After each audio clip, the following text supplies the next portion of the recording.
Itinerary wise, we're going to look at the general landscape, looking at where AI usage is. I think what a lot of people feel on this issue, which is so common, is that, oh, we're miles behind.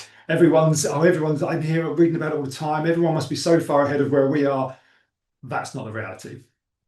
We're going to look at some of the legal considerations, the things that are driving the need for an employee AI usage policy.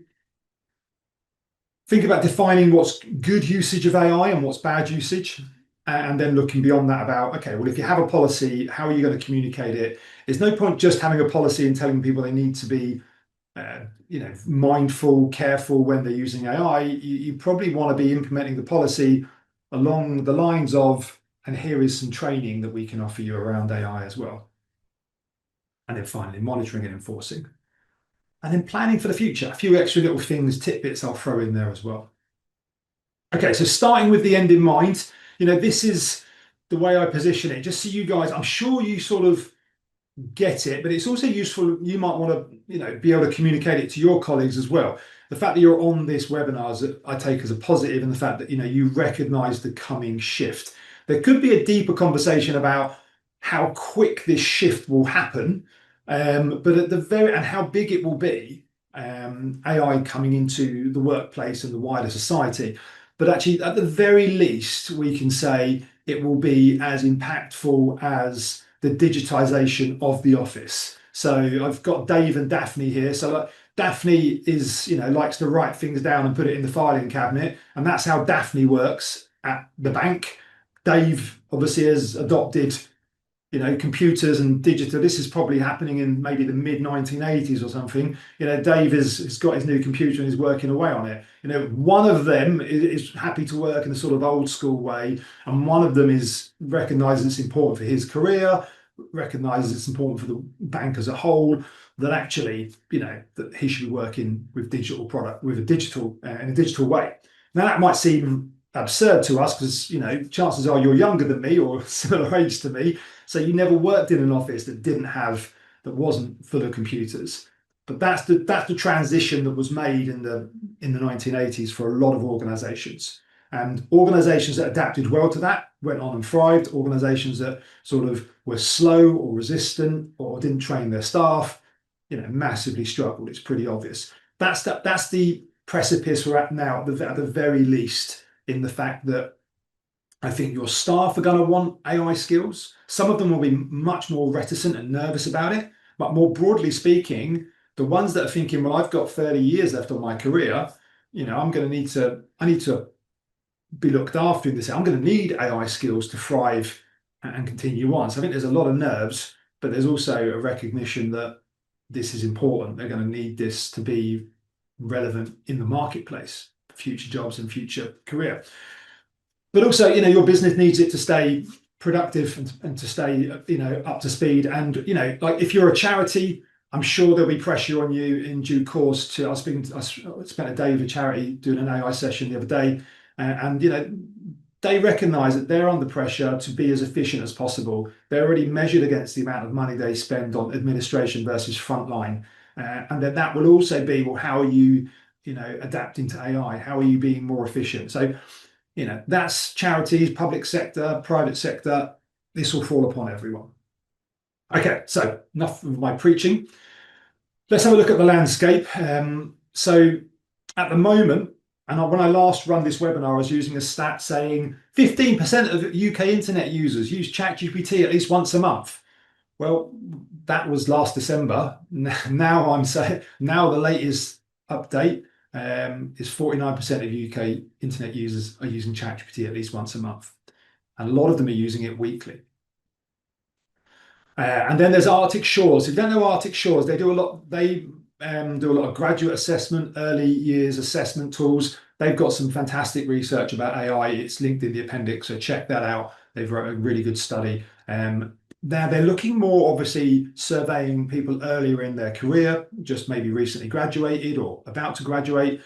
But they're, anyone coming out of university these days is an AI aficionado, essentially. They've had to use AI to get through their degree, to study, to research. They're obviously younger and more adaptable to new things, perhaps, so they've embraced it. So that new workforce has been using it throughout the last 3-4 years, maybe on their degree, what happens when you bring that person, those types of profiles into your business? I think you can probably draw the conclusion that they're going to want to be using AI. Maybe they'll use it in a rogue way. If you don't provide them any guardrails or particular tools, they'll just use the ones they're used to using. We'll talk about some of the challenges of that as well.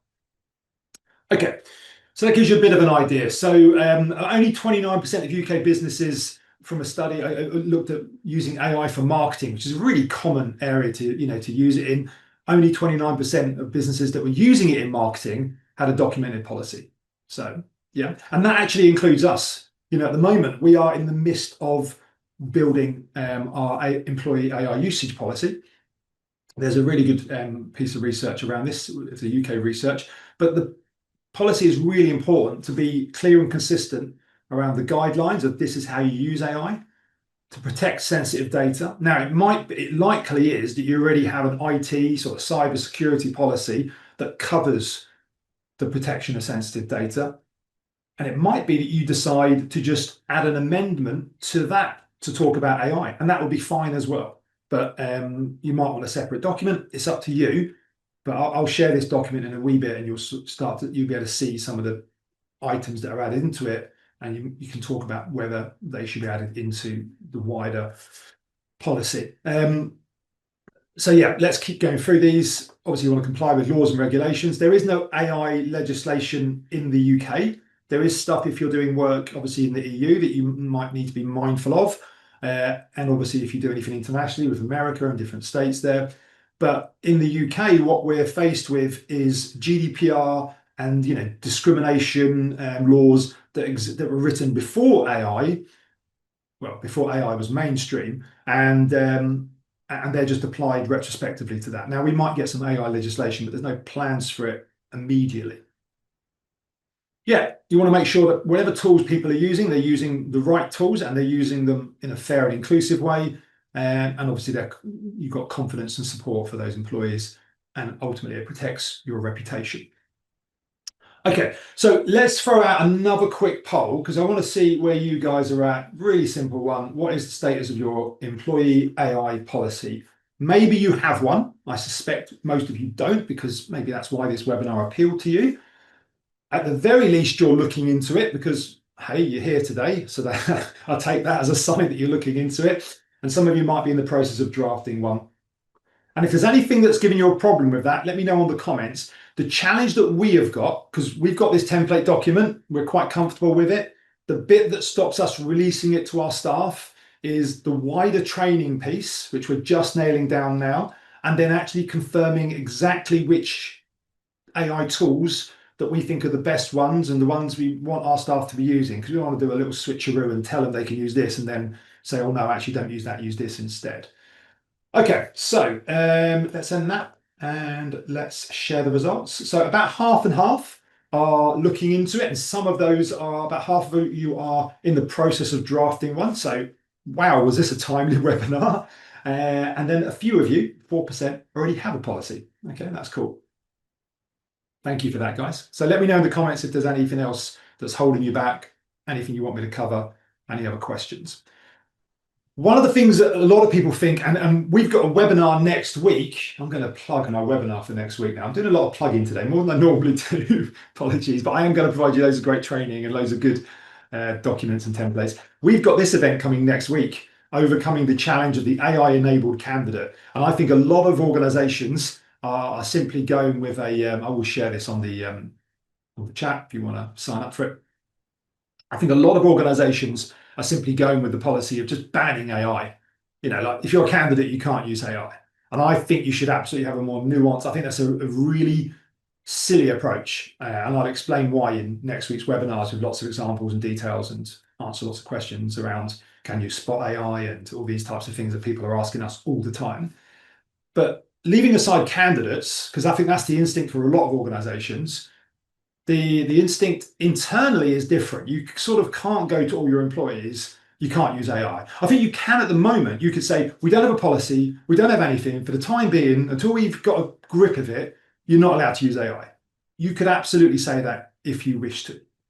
But obviously, you'd probably be saying it as this is a holding pattern. We are going to have an AI policy. We are going to have an AI strategy. We're putting it together. These are the timelines.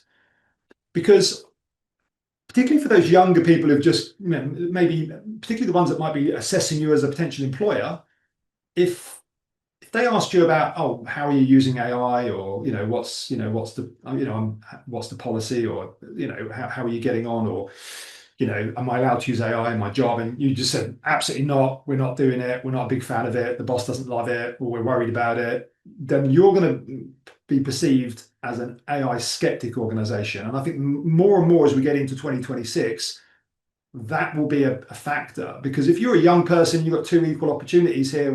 They're both similar salaries, benefits, etc.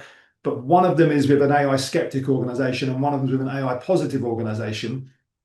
It's pretty obvious which one you should be choosing, I think. Now, you could argue that, oh, maybe the AI positive organization will make my job evaporate quicker when they get all up to speed. I think that's probably not the sharpest way to look at it, But no, there is an argument to that, I guess. But more likely is the AI positive organization is going to invest in me and build out all these skills. I'm going to get all these experience so that if I then go back out to market, or if I apply for a job internally, I will have those skills that are needed by the marketplace. Whereas if I work for the company that doesn't invest and doesn't embrace AI tools, then I might find myself in 2 years' time going out to market and everyone's just ahead of me. Essentially, I'm just I don't have the skills that are required. Okay, so I think you can ban AI usage, but I think it's only temporary, and in my mind, it's definitely not a good medium to long-term plan. Okay, now the problem you have with it is you're going to lose productivity to competitors if you go down this route longer term. And obviously your staff are going to end up doing slightly more boring jobs. And they may even be, particularly when they see the rest of their life, when they're filling out a form online and going, looking to book a holiday, and all the research can be done by ChatGPT at home, they might be questioning why they're still having to Google and stuff at work. But also this last point on here, staff using shadow AI tools. This will be more and more of a factor. So there's good piece of BBC research here where it looked at a particular law firm who shared a lot of information about what they found when they look at the internet usage of their employees, and what they found. Obviously, I'm not saying anything about the individual law firm, but more broadly, law firms do, quite often put a lot of pressure, heavy workload, particularly on new staff that join. They're doing a lot of the grunt work. Maybe when you're a partner and things get a bit more easier on you, or maybe they don't. But think about that. You're under pressure, you're under stress. Is it surprising that, they're working 65-hour weeks or whatever, that they might look for an easier option, especially if they've used these tools all throughout their university, and they're using it in their personal life as well? It seems obvious that they're going to do that. So what they found in these results was a lot of people were using ChatGPT, but actually a lot of them were also using Chinese services like DeepSeek as well, which is even more problematic for your data protection and everything else, and confidentiality of data and things such as this. So my point here is, if you don't give instructions to your staff and don't give them AI tools, then they will likely go off and use their own. I also think as well, imagine if we take a recruitment perspective here. Yesterday's webinar was Glassdoor. I showed my custom GPT that you can put in a Glassdoor review, and my GPT will write you 3 possible replies to it using the instructions I want, like take a positive piece of it, refer to that, take a negative. So it writes the review how I like it. And I was using Tesco as an example. I think they've got like about 5,000 reviews or something on there. And I said, I could get all of those reviews done within, maybe someone at Tesco says, we want to reply to every review in the last year, just to be, we want to be top of our employer brand. These are the reviews that people are going to be reading about us. We want to make sure we've got a reply and we look like a good employer that's paying attention and, making our case and showing we care.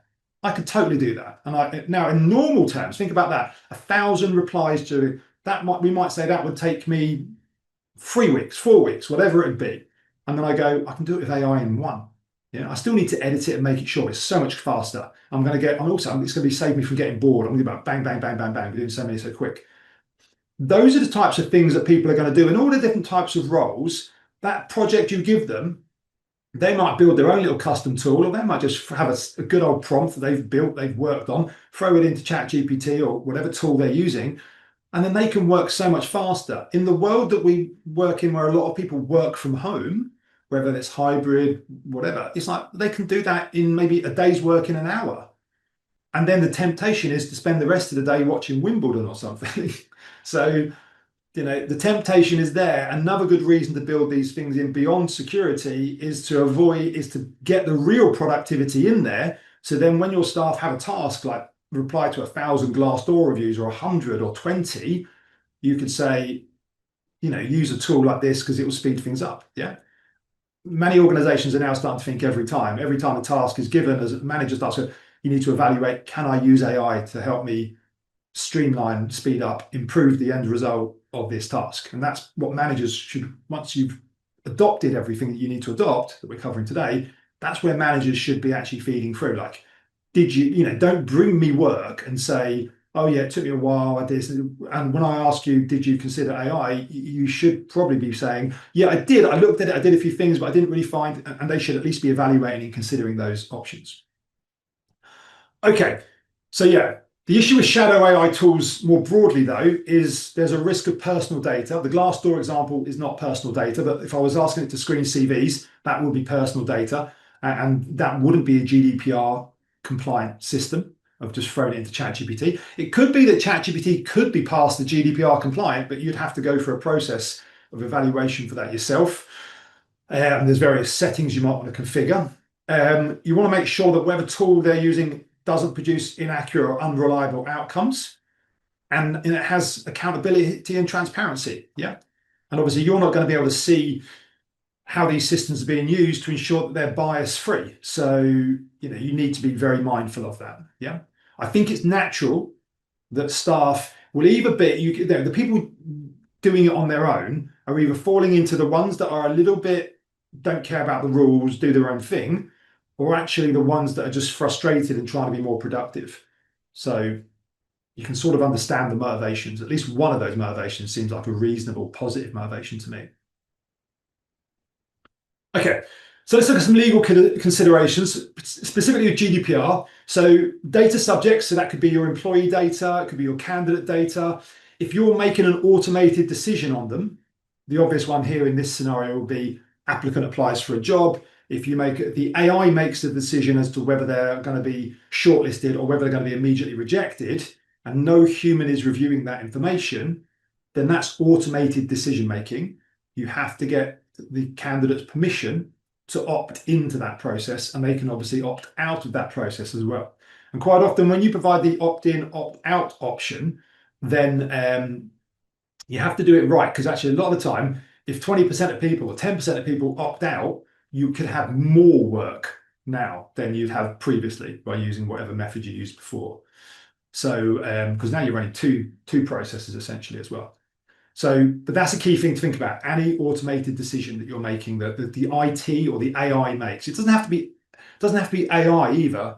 So if it's a simple like auto reject question, do you have a driving license? Yes or no? And if the person says no, and it's a HGV driver role, guess what? The IT is rejecting them. You need to have a checkbox there to say, are you happy to opt in to apply by this method and be, a process using automated decision making? You have a duty to ensure you protect the personal data you hold. So whatever personal data it is, your customers, whatever it is, you need to make sure you're protecting that. That's pretty straightforward. If you're, let's say, stay with this working with your customers or even your employees, you must explain how you're processing that data. Yeah. So if you decided you wanted to take some of the data you already have and use it to create this new wonderful AI tool, then you have to question, when we asked and when we told people we were going to have this data, use our customers' data, did we mention that we might want to use it to create new AI tools? Oh no, we didn't. Right, we can't use it for that. We can update our privacy policy today, put that in there, and then start gathering new data that you can use. But you have to set out how you plan to use the data. Yeah. The obvious one for HR would be when you collect diversity data, you're going to say, I'm going to be using this for diversity monitoring purposes. If you used it for anything else, then you're allowed to, as long as you tell people and put it into your privacy policy. Yeah, you must assess and document the risks. You probably know that already. And any use of AI must align with the principles of transparency, fairness, and accountability. So that's just a bit more principles. You don't have to tell candidates or staff or whatever else that you're using AI. So if they're giving you data, you don't have to say, "Oh, we'll be processing your data with AI."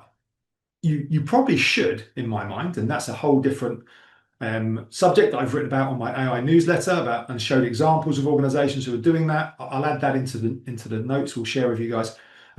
But you're not legally required to, and the vast majority of organizations are not, which is what my research showed as well. Okay. So the EU AI Act. So if you're using AI to process the data of EU citizens, then you need to comply with the EU AI Act. I'm not going to spend too long on this, but essentially, if it's recruitment, they view that as high risk. So there's lots of extra steps you have to go through to ensure you've evaluated your systems correctly, essentially. Okay. And then there's the Equality Act, which is something you guys in HR, if you're from HR background, maybe you're from recruitment background, but if you're from HR, you'll be familiar with the Equality Act of 2010. Obviously, indirect discrimination, AI recruitment tools that disproportionately filter out applicants from a certain ethnic background. There's a problem there. Many of you might have seen, or you're welcome to search it up, a Workday in the United States at the moment have a big challenge because they had an AI tool that, and I don't want to get sued by Workday, so I'll be careful what I say here, that seemed to, or from what I've read, it alleged that it was discriminated against people based on age and stuff. So I think there was probably just some sort of configuration issue about how it was set up, but it was automatically rejecting people based on one of the key characteristics, I think age. And now there's a pretty big lawsuit. And also, I was told the other day by someone that there are plenty of candidates now going out there and applying to loads of jobs that they're completely irrelevant for, seeing how they get screened, particularly around AI, seeing how fast they get screened, see if they get auto-rejected like within minutes, and then going, hold on a second, I didn't opt into this, and doing the normal fun. Why get a job when you can sit there, send it, and also have ChatGPT write the letter of complaint that you're threatening to sue them, let's come to a settlement, whatever. It's easy to set yourself up as a sort of pseudo lawyer that wants to sue lots of employers and do this. So there are people out there doing this. And I think there was a case I read way back about someone who sued on the age discrimination, and it got to the point where the person was restricted from bringing any more tribunals because he had brought so many and settled so many. It was clearly a bit of a scheme that he was using. So people will be tapping into these things. So be mindful of that. Okay. Yeah, and transparency in decision making, failure to explain AI outcomes. So there's a really good article which I will share anything about Moneybox. It's a tribunal. I've got a webinar about AI legislation, which I'll share the webinar, but I'll share the link as well when we send you these notes tomorrow. Lots to share tomorrow, but it talks through a tribunal around people that's sued for discrimination, but the AI that was being used, they couldn't really explain how it worked, which was a big challenge for both the legislation, the people trying to work through the law, but obviously for the employer as well. Okay, let me know if you've got any questions. Hopefully that's sort of a lot of the slightly heavier legal stuff out of the way. Let's think about defining acceptable usage. The little image here is, the AI standing next to the water cooler, listening along in the office, let's say. So if you've got some sort of Alexa type mic that's sort of taken a transcript of everything that's said in the office, I'm pretty sure that's not acceptable usage. So think about what might be acceptable usage. One of the first things you've got to say is, what do you consider an AI system to be?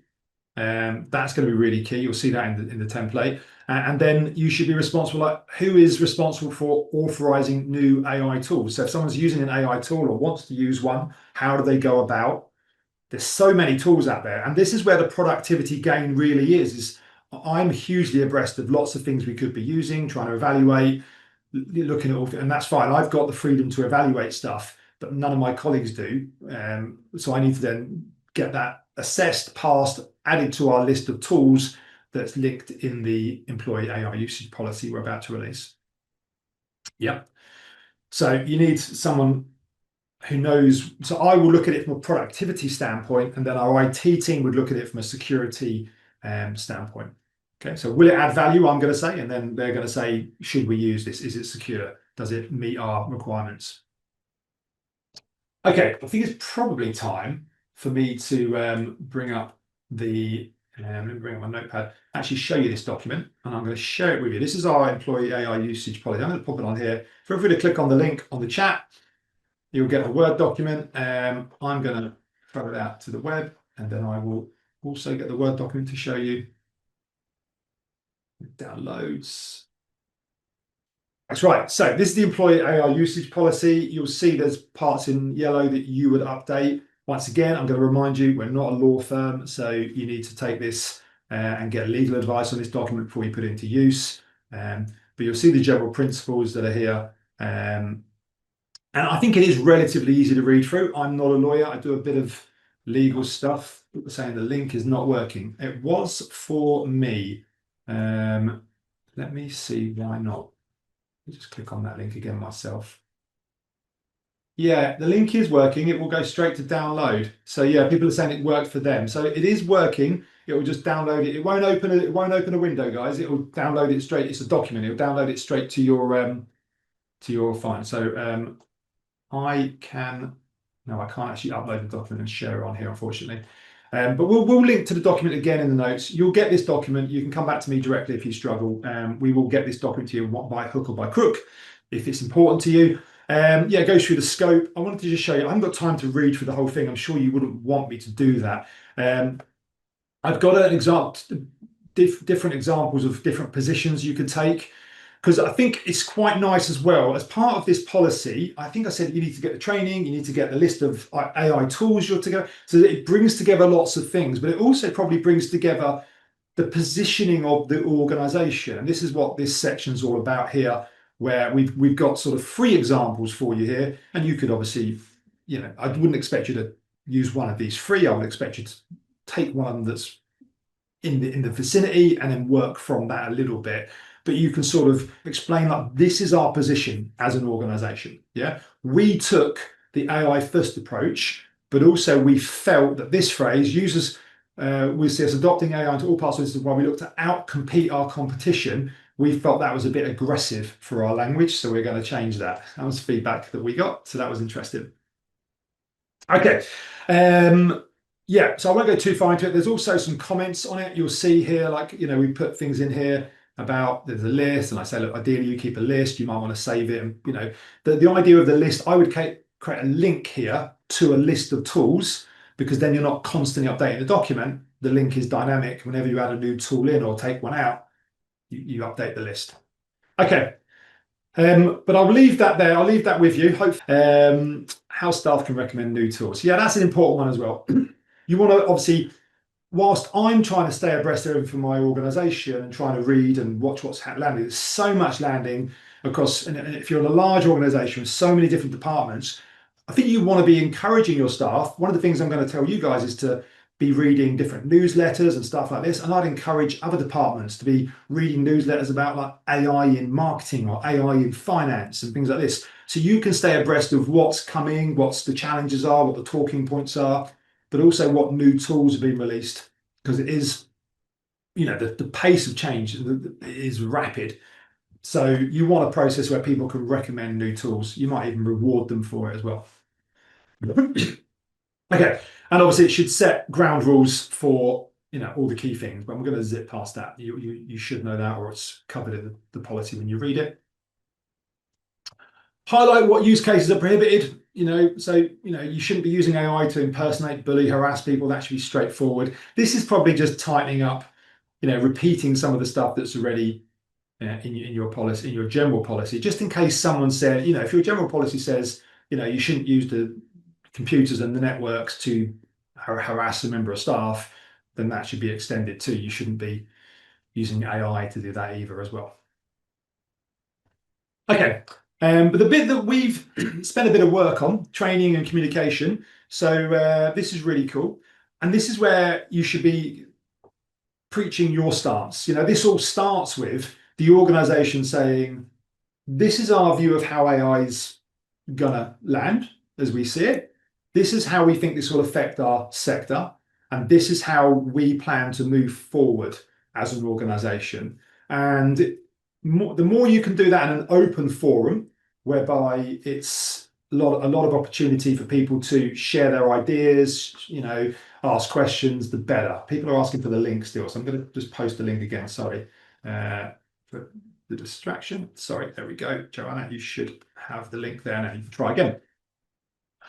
Okay, so yeah, so that's an opportunity for you to communicate your strategy and then maybe answer questions. And you might actually do the Q&A stuff before you formalize the strategy completely. Like you go, okay, well, this is where we think it is. What do you guys think? Get some feedback on it. You might do a survey. There's lots of options for you there.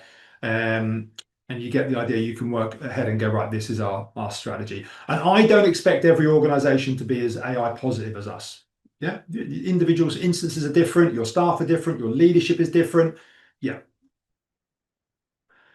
Okay, let's think about communicating and training models. So you're going to think, right, so whatever that strategy is, you want to communicate it. You need to be able to support people even at the novice level with training. And you also, people that have already started and got to go, I do feel it's a two-lane motorway here where we've got some people that are racing along in the fast lane and other people that have never used any of these tools. And for some of us, that's like, sorry, you haven't used it like at all. And they're like, absolutely not. No, I haven't. And that's perfectly fine. We want to make sure that they understand that's perfectly fine. That's not a problem. What I have said, one of the things that we've done here is we've put a framework together where, managers will rate their employees for where they are. Like, where are you on using AI? Can you use this? Can you use that? Use this or this? And how frequently are you using it? So we're not saying there's a benchmark of where you need to be or anything like this. We're just trying to get understand where everyone is, and then within each department, and see what the impact of all the training and everything does. So I mean that's a really useful step as well. But one of the pieces of feedback when we had a little bit of resistance, and I said, look, it's fine. We're not benchmarking people. Don't get people to worry about it. And that was perfectly fair. We should have probably anticipated that. But what I did say was, all that being said and good, if someone is resistant to using AI, that is going to be a problem. So you've got to work out, how much support you give, but where the red line is. If someone says that I just don't want to use it, then what is your policy going to be there? You'll have to work that out for yourself. Okay. So training is essential. You should be highlighting in the policy documents, like linking to your intranet or wherever you put your training stuff. You should be highlighting that probably on your induction. Like, we also train on AI. Here's how we train on AI, make it available to people. Now I've got a couple of recommendations, both courses that I'm in the process of doing. So, because this was one of my tasks this quarter to evaluate training courses for our staff. So this is one that I'm going to be recommending to our staff who want a broader knowledge of AI, want to know what the difference between AI and machine learning is, and how all this fits together and how it knits. And I think that's quite a nice course. We're obviously telling our staff that you can complete these e-learning courses in your workday. Just let managers know that you're going to take half an hour and do a bit more of the course. This one here is 100% free, so I'd recommend that. Great one if you want to just get your head around a lot of the terminology and the language, so you just feel more confident talking about that subject. Now, this one I'm also recommending to our staff. It's slightly more problematic. I did find a few other courses that were prompt engineering type courses that were free, but I didn't find the quality was as good. So I think this is by Google. They've put a lot of investment into it, a lot of effort into it, and it's a pretty good course from what I've seen so far. The only challenge is you have to sign up for Coursera and put a credit card in, but you can use a 7-day free trial. So don't know how that fits into your organization. We are also looking to put together some courses as well. So watch this space here at Hireful, but obviously ours won't be for all staff. Ours will be more so for HR staff and recruiters. Yeah, and then managers have absolutely the whole idea of the policy and the company taking a position is that managers go and reinforce that position to their staff. So, like I was explaining the conversation I was having with one of the managers here to say, because he had a bit of pushback when we said we're going to be grading people in regards to their AI usage, and we probably should have framed it a bit softer. But but obviously I explained that this is our position and everyone has to be using AI. We're going to be training people up, we're going to be investing in them, but they need to be open-minded to it. So managers should be reflecting that position. Whatever your position is, managers probably need to be aligned to it.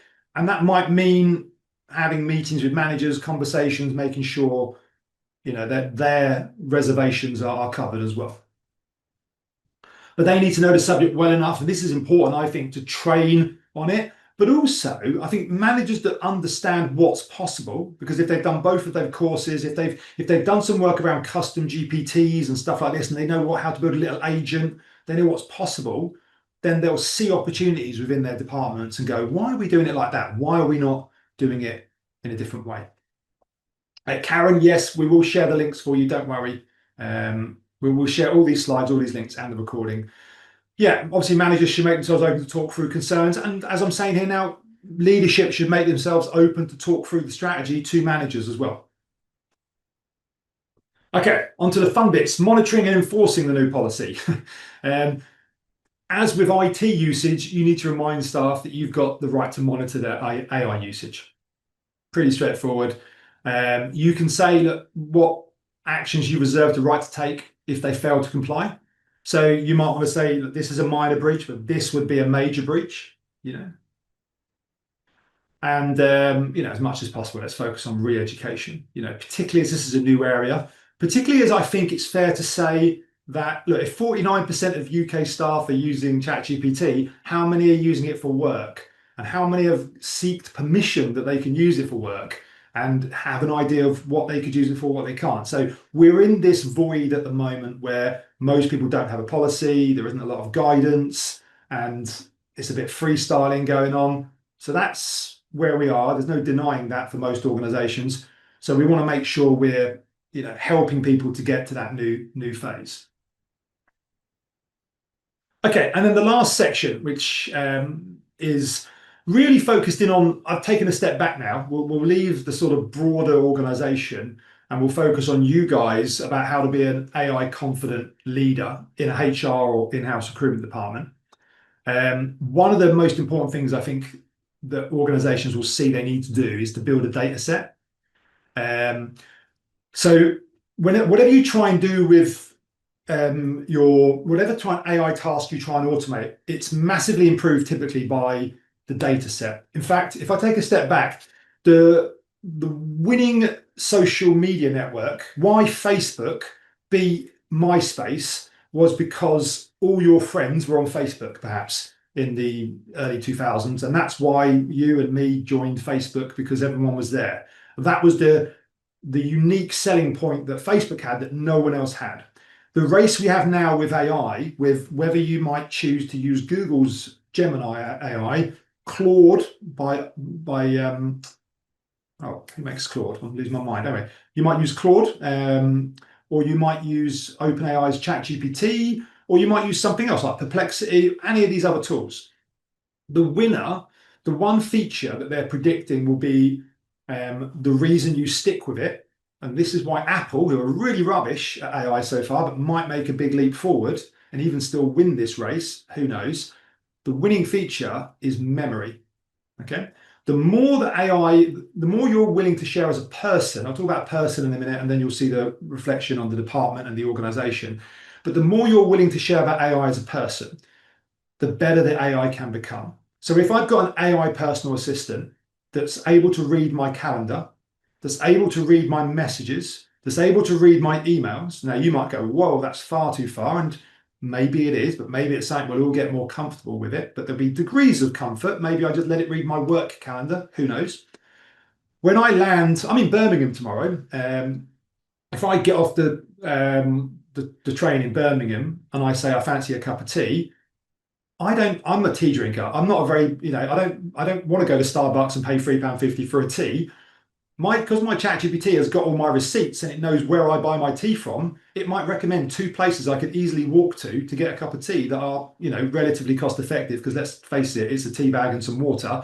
The tea from McDonald's is probably the same tea as it is from Starbucks, but it's a, it's a different price. Now, that's the same with restaurants, a hotel. If it knows whether I'm traveling with my partner, when I land in Rome, it might know that I like to walk to a restaurant because that's what I typically do. The restaurant's always in walking distance. It might know I like to eat early.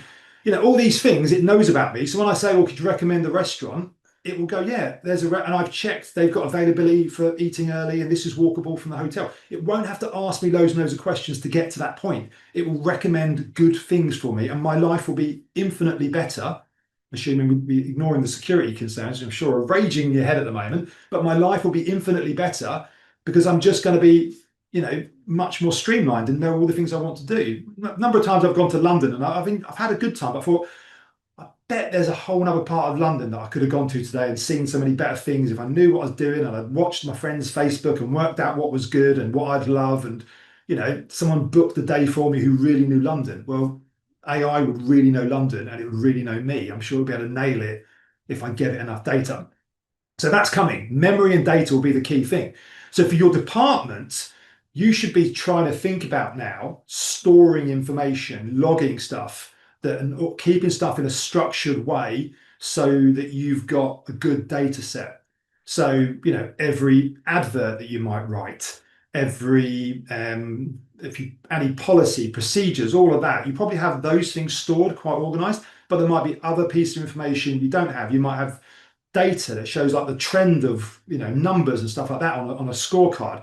All of those things are really useful because the more you've organized your data, the easier it will be to go, let's build a tool that writes a really good advert copy for us. Here's all of our advert copy from the last year. We've got that. Now, most of you, that will be in your ATS as an example. So that's great if it's in the ATS, but there'll be other times you want to go do something. I can't think of what that might be now at the moment, unfortunately. But if you've got it all stored in there, the better result it would get. So if you'd have stored every reply and every review, and then the accompanying reply on Glassdoor, if you'd have got that stored, don't know why you'd have stored it, but then saying to training the AI to go like, this is how I like to write my replies, and then going, here's a new review, it will obviously be able to get a much better result for you. So it's all about data and memory and data set. So that's something that you can think about, you can try and work through. I think there'll be a lot more conversations around that. One of the things that we've built is a chatbot for career sites, for example. And the problem there is a lot of the questions that a job seeker might ask are stored in managers and the recruitment department's brain. Okay, what's the recruitment process? How does it work? Can I, would the interviews be on site or would they be using Teams? If I attend the office, what should I wear on if I get an interview? What's the benefits like? All of these things. So you might have all of these questions. You might be answering them all via email all the time. You might go, let's just build out as many questions as possible that we know people will ask, that candidates ask us. Let's keep it in a central place. And then we can have a chatbot sat on our career site answering these questions. And we can also, have a central point where we can refer back and we know what the policy is or whatever else. But organizing your data, I've probably gone on about it too long now, but organizing your data is really critical to AI being able to function well. It's that sort of rubbish in, rubbish out approach. The more you've got good structured data, the better it'll be able to get a good result for you. And one of the obvious pieces of data you might want to keep, by the way, is team Zoom meetings. If there's relevant, now obviously only ones you're allowed to keep, but like having the transcripts from interviews, if candidates tell you they're happy for you, you're allowed to capture them and you're allowed to record them, that can be useful. Internal meetings, all of these things can be useful. Is this webinar being recorded? Am I getting the transcript? Are we putting it in a data set? Of course we are. We absolutely are. Yeah. And then if I need to write a blog post that says why an organization needs an employee AI usage policy, I'll probably just go to AI and say, here's my transcript of the webinar, write me a blog. And it will write it based on my opinions. So that's a good time. And I'll then edit it and finish it. Okay. So one of the ideas of AI is that you're giving people infinite interns. It can do 1 million Glassdoor reviews if you wish. Um, but obviously the problem with an intern, it doesn't really know much, which is where the data set comes from. So it's like the asking the intern to sit in on every interview that you do on Zoom or Teams seems like a good, sensible decision. Asking it to sit in on management meetings where you're discussing key concepts. So when I say sit in, I'm talking about recording it, having the transcript, and then allowing AI to access that maybe at a future date. So as long as you don't ever see a legal problem by keeping, and you work in HR, you can work out which meetings you might not want to record and keep a transcript of. But as long as you don't see a legal problem to it, the more data you can keep, as long as you've got permissions from people, I think the better you're going to have. You might say, yeah, we might want to evaluate that.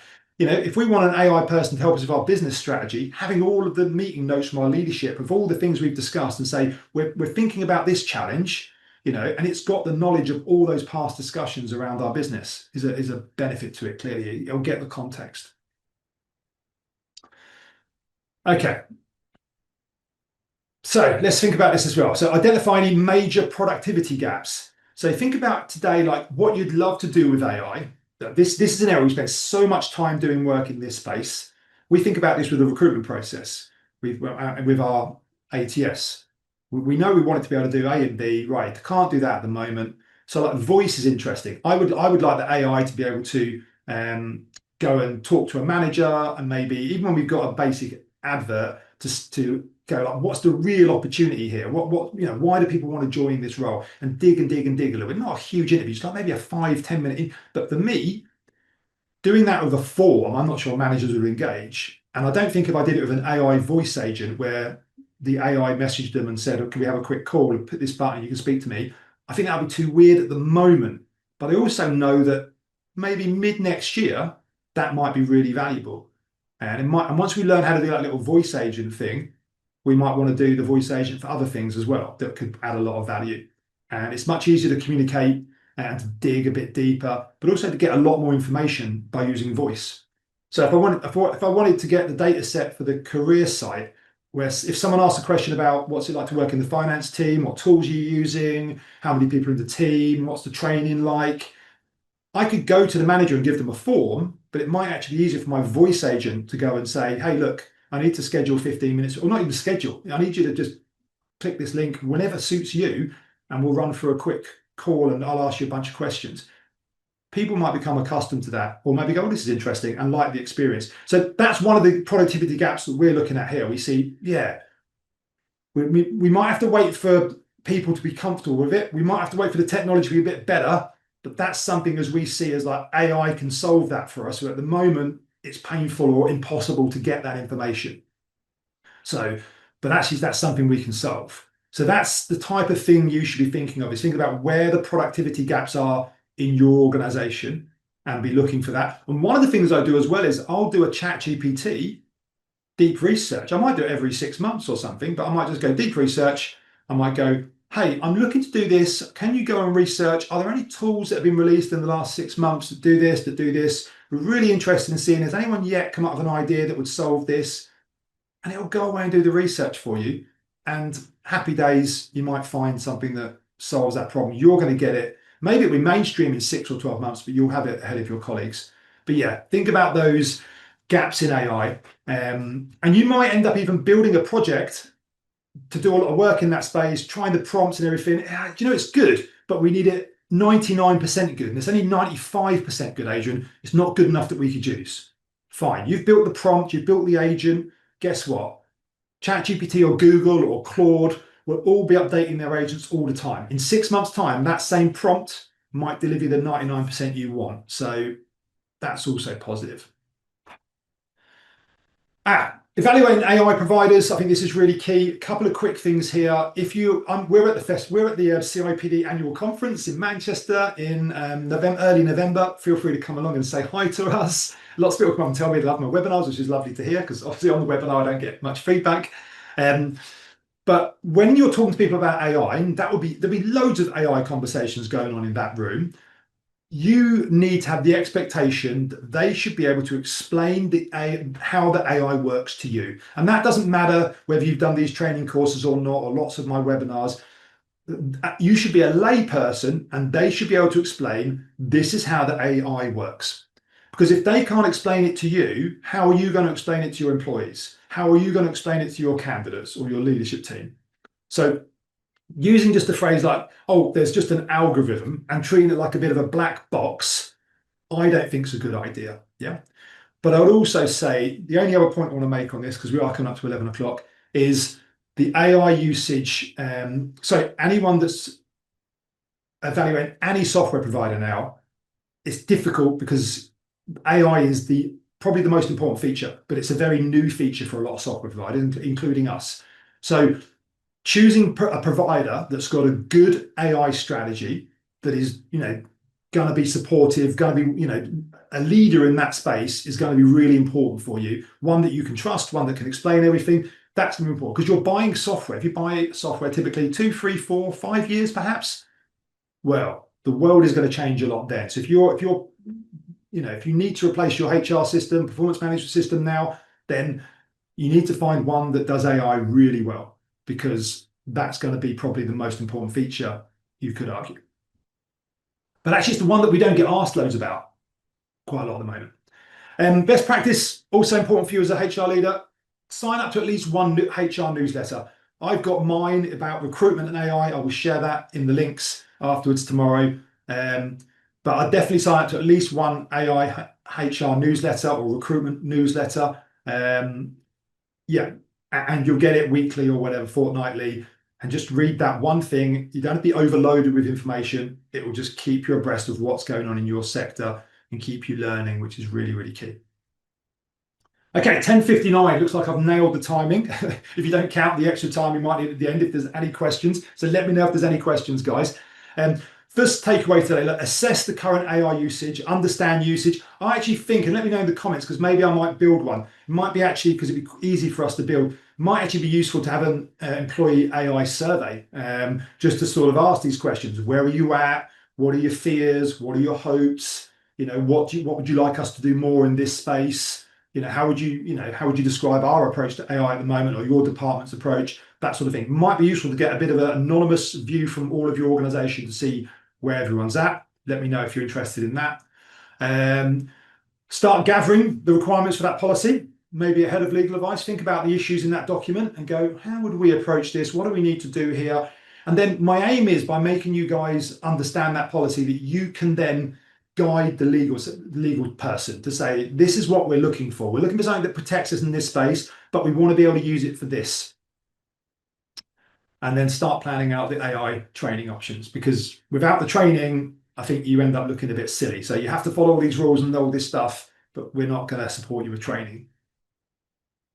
Okay. Any other questions, let me know. There's a lot of information that I've got to share with you, which I will make a note of, and we'll make sure that that email tomorrow shares all those details. If you're leaving the session, really appreciate you joining. Remind you, there's webinars next week as well. Don't forget the AI-enabled candidate. If you want to look at how you address that, then that's a really interesting webinar. It's on the hireful website. If you're leaving the webinar, please give us a rating, give us a comment. If you add a name next to that comment, then we can put you on a little wall of love underneath our webinar page. We'd really appreciate that. And people are posting nice feedback. Thank you, Abby. I really appreciate that. And yeah, I've enjoyed this today, guys. It's a subject I do love. We have lots more coming in this area. But also I'd love to hear you guys. If you find, look, Adrian, it'd be great if someone did this, or if I had a tool that did this. That's the stuff I love. We want to build much more and do much more in this area. So do let us know what else we could be doing. And last but not least, feel free to reach out, connect with me on LinkedIn, and feel free to message me. And my job title here is Chief Helper. So I am here to help. So I say that, very few people reach out to me, which is fine, because if everyone reached out to me, I wouldn't be able to mention it. But if you want to be that 1 or 2 people who do, I'd love to hear from you. It's also really important for me that I know how you guys are dealing with AI, because we're trying to build, systems and ideas and training courses and everything else. So it all helps me. Right, I'll leave you to it, guys. Thank you. I love the lovely feedback. I really appreciate it. Good luck with the policy and everything else, and we'll speak soon.